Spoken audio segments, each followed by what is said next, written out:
Hello guys! If you want to learn how to quickly remove the background of any image in just one click, this video is for you.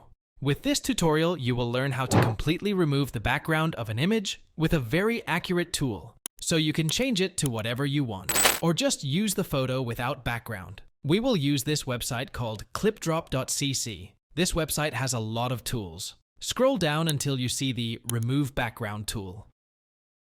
Now just drag the image here, or click the big blue button, and choose any image you want.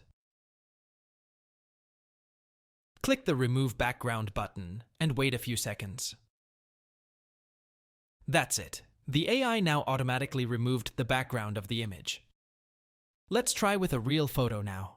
We just repeat the same process again, and that's it. Now we can download it by clicking the Download button at the top right of the screen.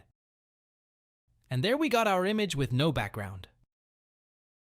If this tutorial was helpful, don't forget to leave a like and subscribe. Thanks for watching.